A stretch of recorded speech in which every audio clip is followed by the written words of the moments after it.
C'est quoi SAP? À quoi sert SAP?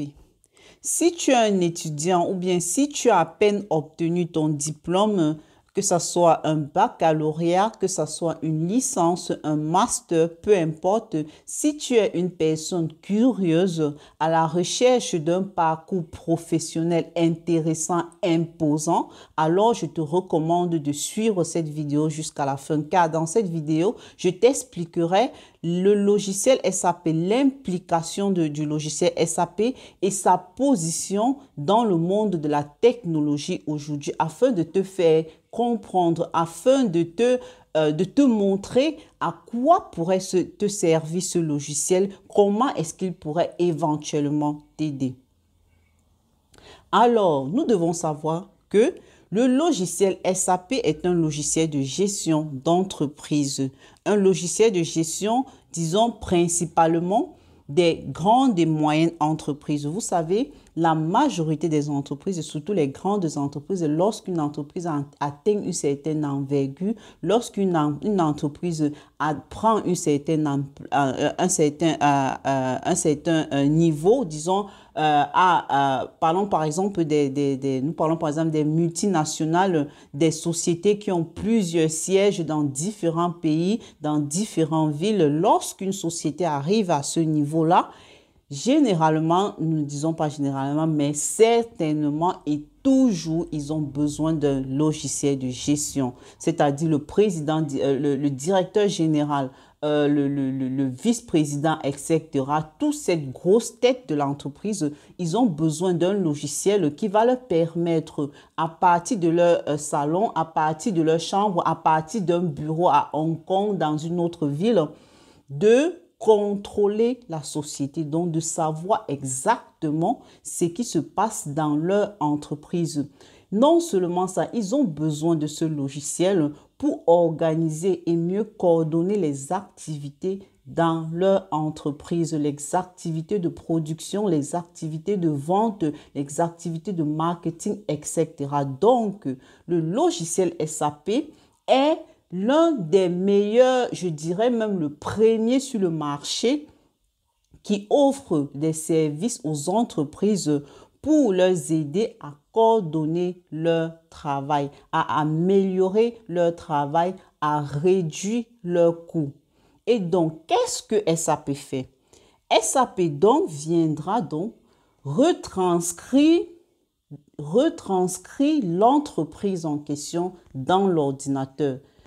Le logiciel SAP donc sera donc l'entreprise en question en miniature. Donc, qu'est-ce qu'un consultant SAP fait?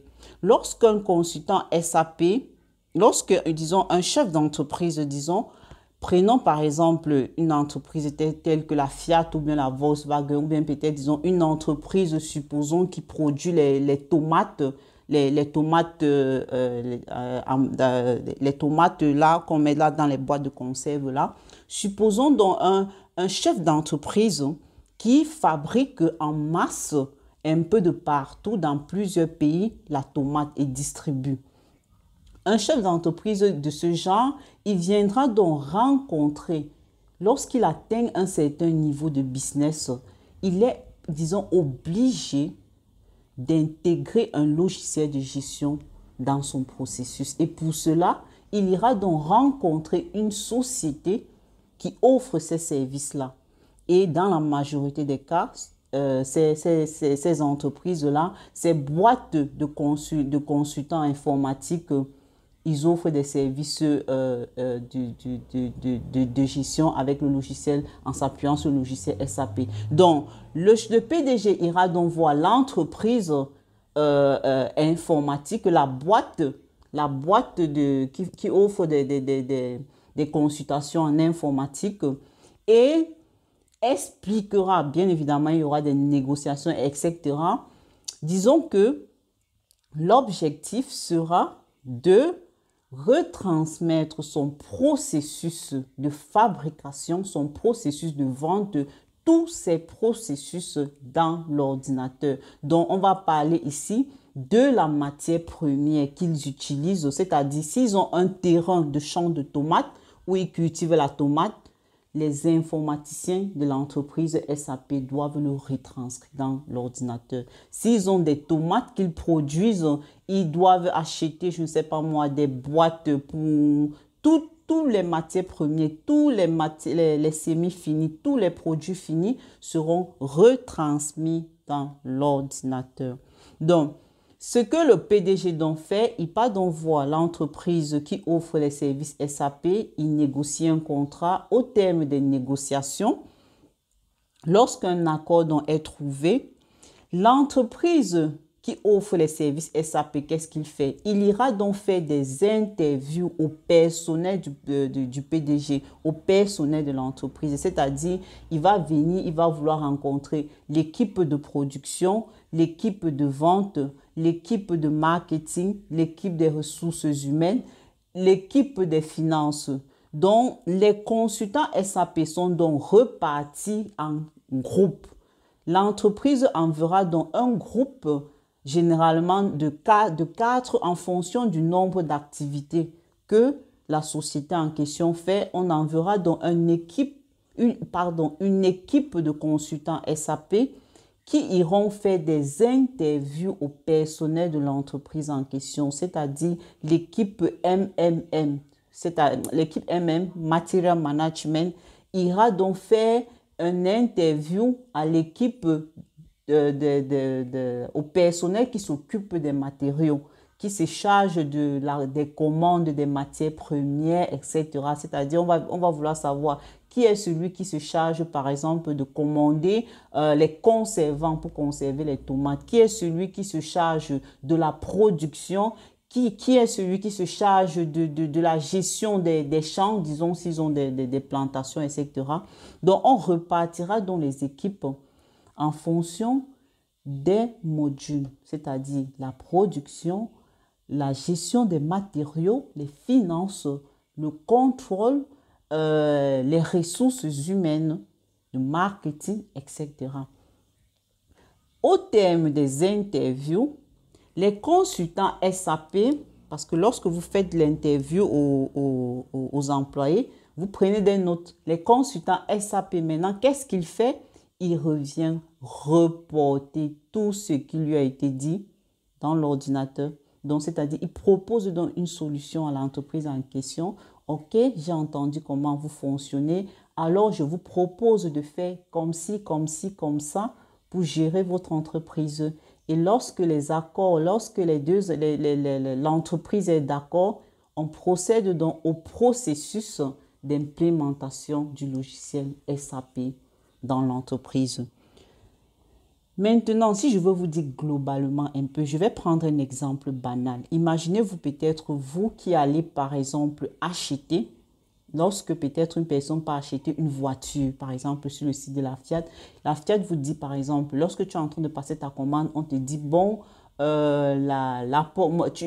tu peux choisir peut-être la couleur, tu peux choisir le type de pneu, tu peux choisir de type de cuir sur les sièges.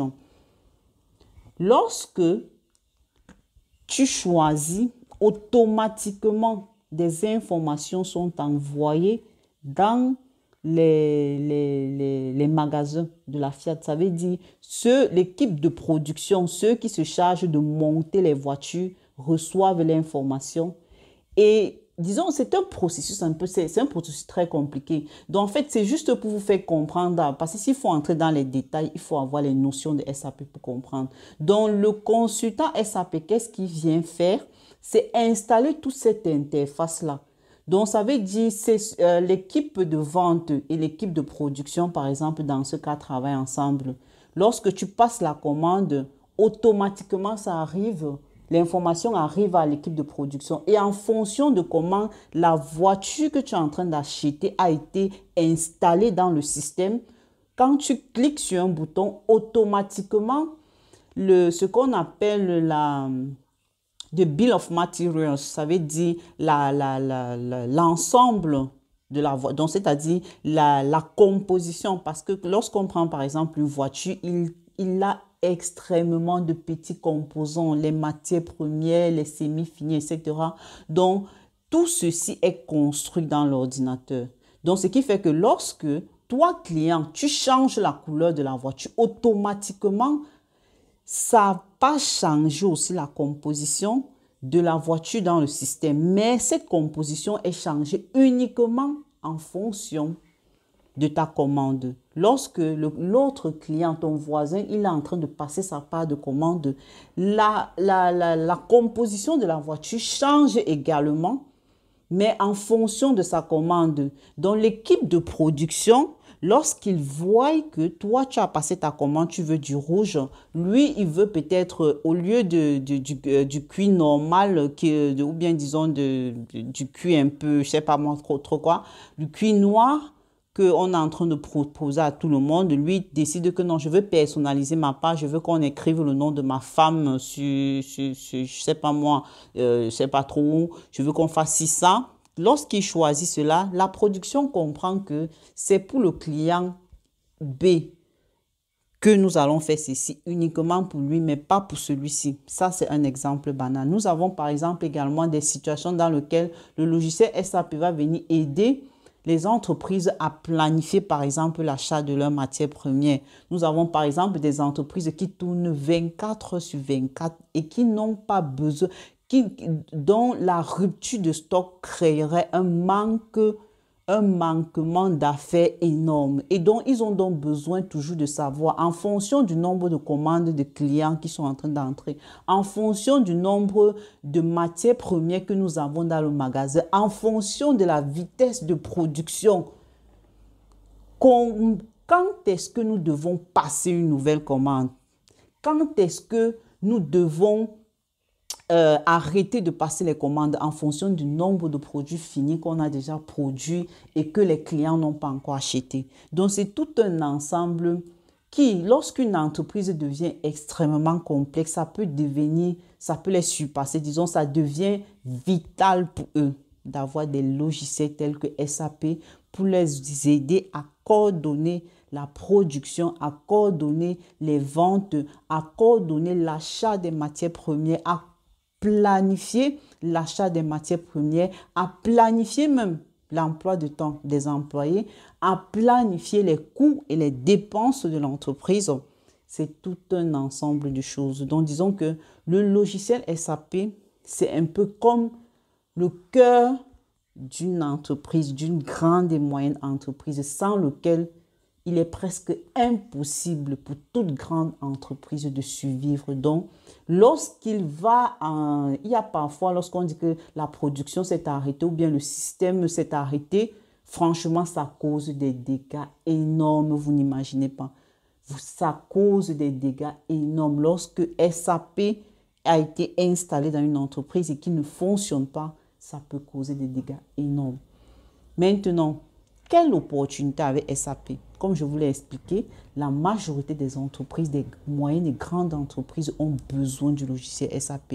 Ce qui signifie donc que on a besoin de consultants pour installer les logiciels SAP, pour ajourner les logiciels SAP, pour former les employés qui travaillent dans les entreprises et qui utilisent le logiciel SAP.